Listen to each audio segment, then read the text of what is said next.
morning. Happy Saturday.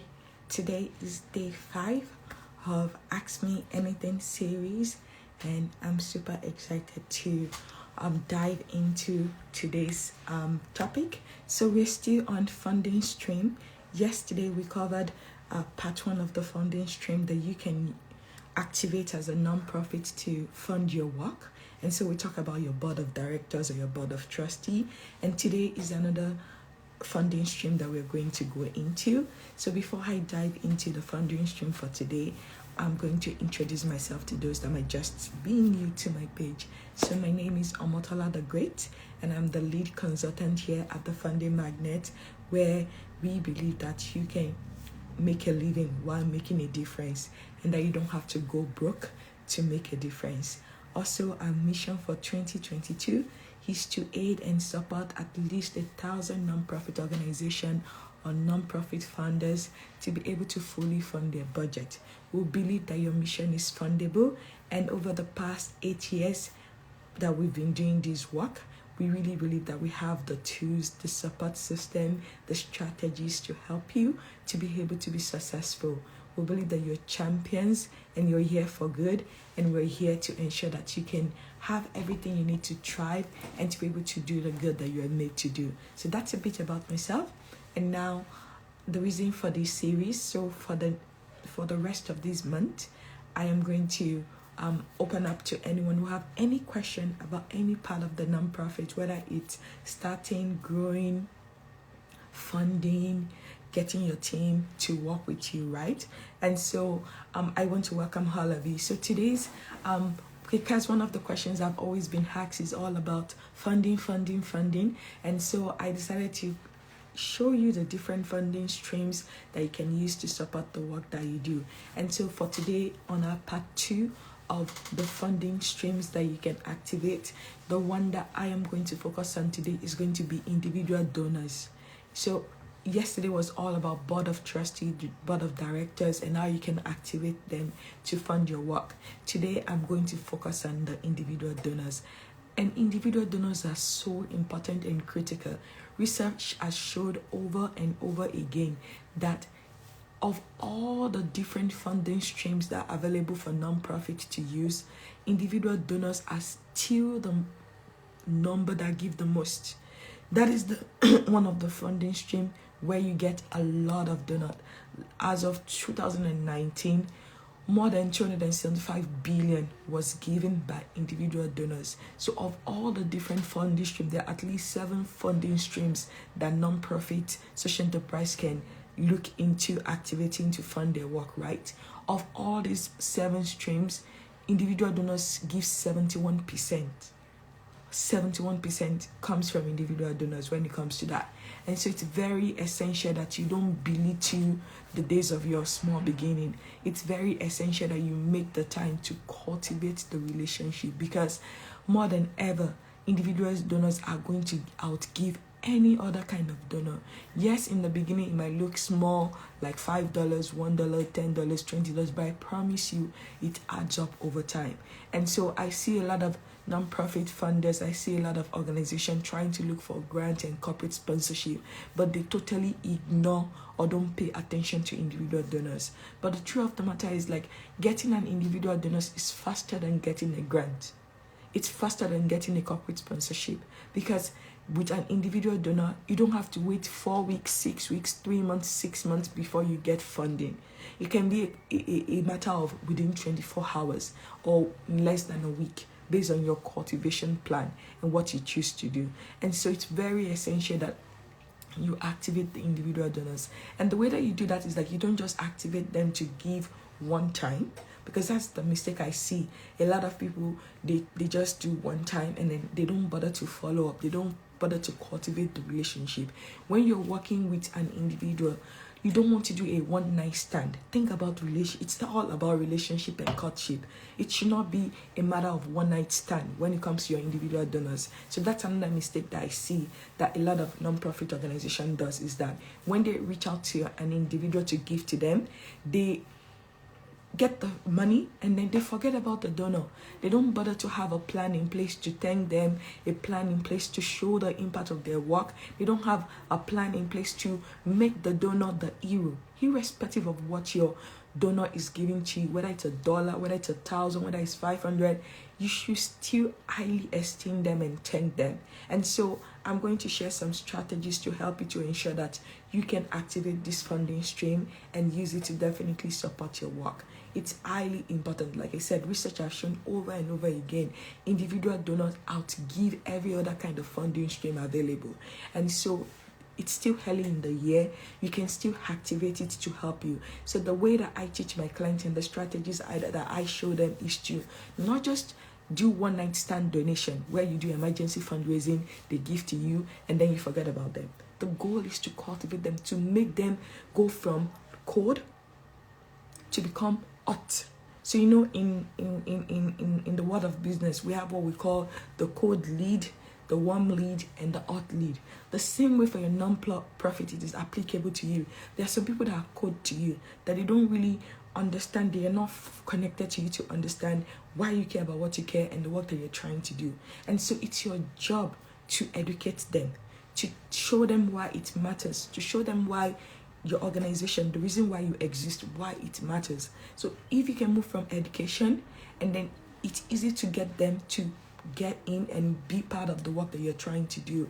And so it's very important that you cultivate them by educating them on your mission, your vision, the problem you're trying to solve, the population or the location that you're working for, as well as the solution that you're professing, and how they can support you, how they can partner with you to do good, to save life, to change life, to transform community for good. It's very essential. So that educational piece cannot be ignored. Another strategy that I teach and that I know a lot of you know already, but I'll keep repeating it over and over again, is to use the CIA formula. So the C in CIA stands for capacity, wherever it is that you're asking to give. Because the reason why this is essential is because I hear a lot of non-profit funders saying that, well, I asked this person and they said no. But the question is, did you do your due diligence? Did you do the research? Did you get to understand the weights? Does this person have the capacity to give me what I'm requesting for?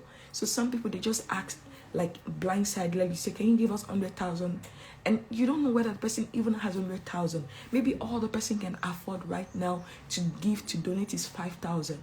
And so instead of just shooting your shot anyhow and just asking for a number without actually having a plan and research why you think they can give that amount of money, then the chance of you getting no is going to be high if you don't do your research. And so it's highly important that you take the time to understand what is the capacity of this person. If the person is a student, then they're still in college, you should not be asking them for 100,000. Maybe 1,000 in your currency, maybe $5, maybe $10. That seems more reasonable because of where they are. So you need to really take the time to learn more about your potential donors who are like prospect to you at that point in time. And so what is the capacity?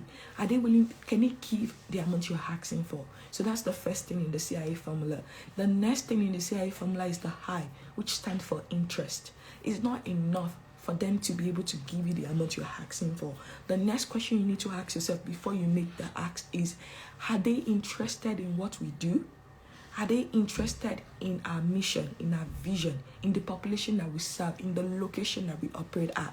Because if they have the capacity to give, but they're not interested in what you do, the chance of them giving to you is definitely lower as well.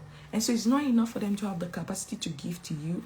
Are they interested? Do they care about what you care about? Do they care for the people you care about? Do they care for the community that you operate in? So yes, they may have the capacity to give you what you're looking for, but if they are not interested, then it's very limited how they're going to be able to do that. And then the last is A in the CIA formula, which stands for access. It's not enough for them to have the capacity to give what you are requesting for. It's not enough for them to be interested in what you do, but the A is, do you have access to them?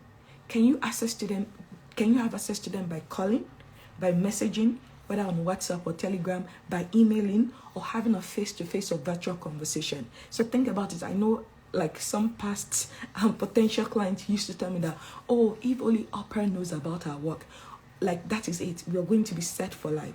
But the truth of the matter is, yes, 𝘚𝙧𝙧 may care about children and young girls, Oprah may have the capacity to give, but the question is, do you have access to Oprah right now and right then? And so a lot of people, they like overthink this. Use the 𝘾𝙧𝗖𝗍 formula before you ask anyone, any individual donor to give. Do they have the capacity to give what I'm asking for? Can they give 5,000 or 10,000 or 100? Or can they give $1, $2, $5, $10? That's the first thing. Then are they interested? Is there anything based on what they share online, my interaction with them, what they post about, that tells me that they are interested in our mission and our vision, or they care about the population? Then the A, how accessible are they to me? Can I have a conversation with them on the phone, via a message, via email, or face-to-face conversation, or doing a virtual gathering? If one of these things are missing, then the chance of getting funded also will be reduced. But if you do your due diligence and you are able to get these people that have the capacity, that have the interest, and you have access to you, then the potential of them saying yes to you is going to be way higher. So that's the second thing. Then the third thing that you need to also really do is, like I said, don't make it a one-night stand. Your donors should not be one-night stand. It should not just be people that you only ask for things from when you need something from them. Then after they give to you, you don't turn them. So stewardship is important. It's not enough for them, for you to do the research and understand what they can give, and then after you get it, then you're done. Then until you need something, that's when you go back. You should continue the relationship. It should not be a one-night stand. So think about like people in relationship, a man and a woman, when they're doing courtship. Like when the guy is interested, beyond just like, do they just stop at that? No, they look for opportunity to get to know what matters to this person. What is it that make them care about this particular issue or mission or things that you're doing as well. So it's important for you to have a cultivation plan, to have a stewardship plan, to say, you know what, it's not enough to just get one time. Our goal is to turn them into monthly donors. So imagine if you can get 10 people to support your work consistently every single month. What would that do to your bottom line? Imagine if you can get 10 donors. Like, let's say your mission for this match is like, I just want to get 10 donors who can give us 1,000, 500, 1,000, whatever, 5,000 in your own currency, or $5, $10 consistency. So let's even use $10. Let's say you get 10 donors to commit to $10. That's $100 at least every single month. $100 times 12 months, that's $1,200 that is coming to your organization just from 10. Now imagine if you can get 10 more people next month. That means you're adding to your baseline. So this match, you have 10 consistent donors that are giving to you monthly, who has committed that for the next 1 year, every single month I'll give you $10. Now next month you get another 10 people to add to that. You have 20 people giving you $10 every single month. Then you have in May, you had another 10. So even if you just give yourself the goal and the mission that every single month I'm going to look for 10 people to add to our donor list and make them a monthly giver, guess what is going to happen? By the end of this year, we have at least 10 more months left in this year. That means you have 100 donors that are consistent. And if you get 100 donors to give to you $10 every single month consistently, that's at least $1,000 that is coming to your organization. And I'm just using $10 as an average. Like I said, use the 𝘾𝙧𝗖𝗍 formula. Do they have the capacity to give?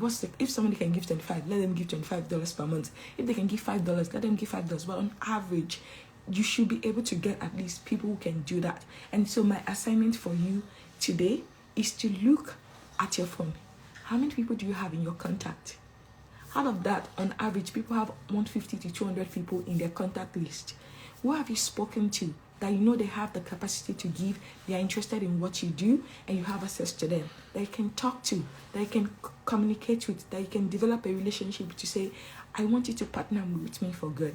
You know that I care about this organization. You know I care about this population. You know I care about this goal of ensuring that children have access to school, or people who are having health or mental health challenges or physical health challenges have access to what they need. I need your help. I cannot do it alone. This is our mission. This is our vision for 2022. Will you partner with us to ensure that we can save this life, change this life, and transform this life for good? And if you can have those conversations and build those relationships, before you know it, you can grow your donor base. Like I said, research have shown continuously, year in, year out, for the past 10 years, individual donors are the biggest giver. Yes, you can try every other strategy, but you should always have individual donors as part of your funding stream. don't overlook it. Don't belittle it. Yes, it might be small, but like I said, your goal is not to do one night stand. Your goal is to be able to do get consistency in those that give to you. If somebody can give you $5 a month and they give it to you consistently for 12 months, that is something. It adds up. If somebody can give you $10 a month and they give you consistently for 12 months, it adds up. And so your goal and your assignment is for you to look at what you have. Look at your past record for the last 6 months or 12 months of doing your work. How many people have given to you consistently? What is the frequency of their giving? Why have they given less or more to you? Why are they not giving what you are expecting, or why did they only give one time? So you need to ask yourself this question. You need to check your processes and your system to see, are there things we can do better to cultivate this relationship further? Are there ways that we can do better to bring these past donors to give to us? Because you don't want a one night stand relationship. You want a relationship that can last forever.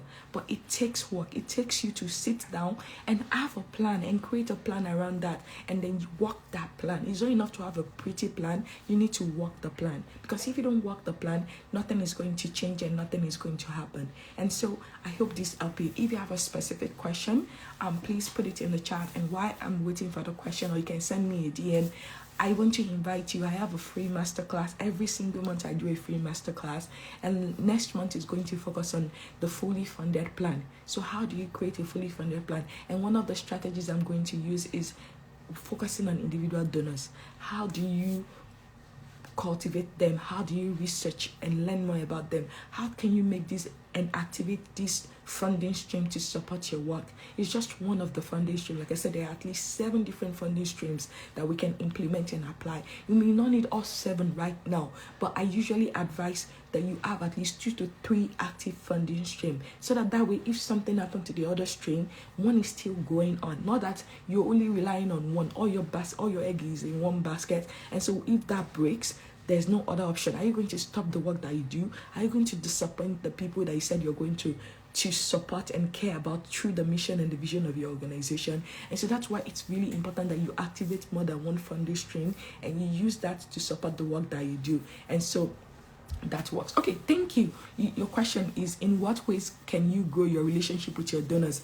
That's a very great question. So there are different methods that can go about it. First is communication. Have a communication plan. Beyond just after they give, beyond you sending the thank you and the receipt, you need to decide, is it weekly, is it monthly, that you're going to communicate like a newsletter to show them this is what happened this month with us, this is the progress we are making, this is how your money is supporting the work that you do. So that might be one way, is to create a plan to say, whether it's monthly, whether it's weekly, whether it's quarterly, how are you going to communicate with them? Not just to ask them for money, but just to show them what you have been able to do with the money that you've been able to raise through the work that they're doing to support you, right? And so you need to have a plan. So ideally, I would say once a month. If that's too much for you and your team to handle, then at least every quarter, have like a quarterly report that you send to them to say, in the past 3 months, this quarter, this is what we did. We helped this amount of people, or we sent this amount of people to school, or we did this with that. So that is one way.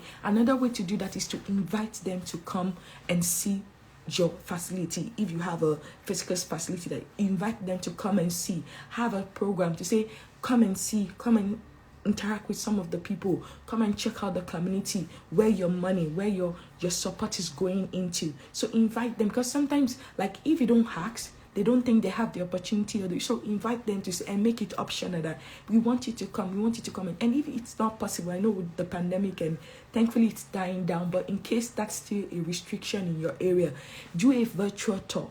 Like, get them on Zoom, get them on a live call, and show them, and just walk and show them what you're doing. Show them a day in the life of your organization, a day in the life of the community that you serve, a day in the life of the people. And so that way they are emotionally connected to you. So they know that you're not just getting their money, but it's actually going to something tangible. And so the next time when they're thinking about their budget, when they're thinking of who do I want to give to, which organization do I want to support, you're going to be on the top of their mind, because you communicated, you show them the result of what their money is going to into as well. Then the third way is to ask them to become a volunteer. So it's not enough for them to just give. If they have a time, if you have special event going on, you can ask them to either mentor, depending on the kind of program that you run. And so that can be another way to get them to and to build that as well. Then the next thing is just check in on them and just ask them a question. How can we do better? What can we do? Do you have advice or suggestions? So that's another way to like ask them open-ended questions, that maybe an email that you send, a message, a letter, to just end it with like, what else can we do? How else can we support this work? And then ask them what matters to them. Why do they give to your organization? Understand why they give to you. Is it because they experienced that before? Is it because they know somebody that suffered through that and they don't want that to happen? Or why? So understand their why as well. And then the more you get that out, the more you'll be able to know, okay, this is the way to work with this particular donor, and this is how to ensure that we can maintain those relationships. So I hope that helps as you think about how to develop those relationships. But yes, make it an open way. Don't just be about you sending. Also ask them for help. Ask them for suggestion. Ask them to come and see you guys, to come and visit you guys, or to come and see the way that you do things, or volunteer to support your work as well.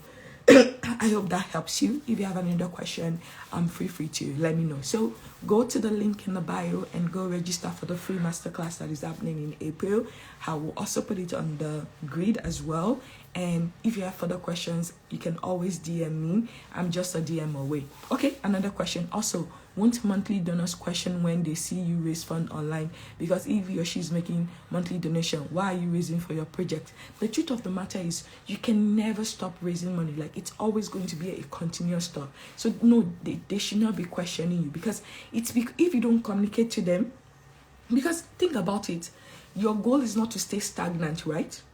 Think about Amazon. Let's use Amazon. Do you think Amazon stopped advertising? Think about Facebook. Do you think Facebook stopped advertising? Even though they have more than 1 billion users, they still want more people to use their product. So the same way for you as a non-profit, you know your budget. So just one donor cannot, sometimes that happens, and one donor takes care of everything, and that's even a red flag. They should not be the only one supporting your work. And so if you have been able to communicate, right, this is our mission, our budget is this, and then you can even create like a thermometer to say, you know what, our budget is $50,000 for this month. Right now, as of March, we're at 20,000. We still need support to get to 50,000. So that's another way that you can stay accountable. Show your books. Tell them the mission. Our mission is to help 500 communities, 500 youth. Right now, we don't have what we need in terms of the cash and kind to be able to do that. And so you need to be able to really have those like heart-to-heart conversation. So if you are transparent, if you show your books, like when you do your report and you tell them that, you know what, this is what is going on, this is where we are, then that way they don't question you when you fundraise online. You should always be fundraising. It should not be something that you do once in a while. It should not be something that you do as an emergency when you need funding, when you want to carry out the program. And so yes, they will not question you if you're transparent from the hand to say, yes, we love our monthly donors, we're thankful, and that's part of our revenue. But sometimes you may not have enough monthly donors to fund your budget, to fund your project for that particular season or month. And so yes, they should not be able to raise questions. They should even support you. I can even ask them to become champions for your organization, and ask them to be the ones to share and to post about it, and to get their family and friends to support the work that you do. But yes, they should not be asking this kind of question if you communicate. It's when you don't communicate and then it looks like what is going on. But so that's when that happened. I hope that helps. Any other question? Do you have any other one? I'm happy to take more questions regarding individual donors or monthly givers to your organization. But like I said, the replay will be up. The link will be also in the bio for you to join the next free masterclass. You're very welcome. It's my absolute pleasure. I hope you have a good rest of your weekend, and I'll be back here tomorrow again, same time, 5:30 a.m. Central Time, 6:30, I believe, 12:30. Sorry, just 12:30 p.m. West African time, and I will talk about the third kind of funding stream you can activate for a nonprofit. Till tomorrow, keep doing good. Thank you.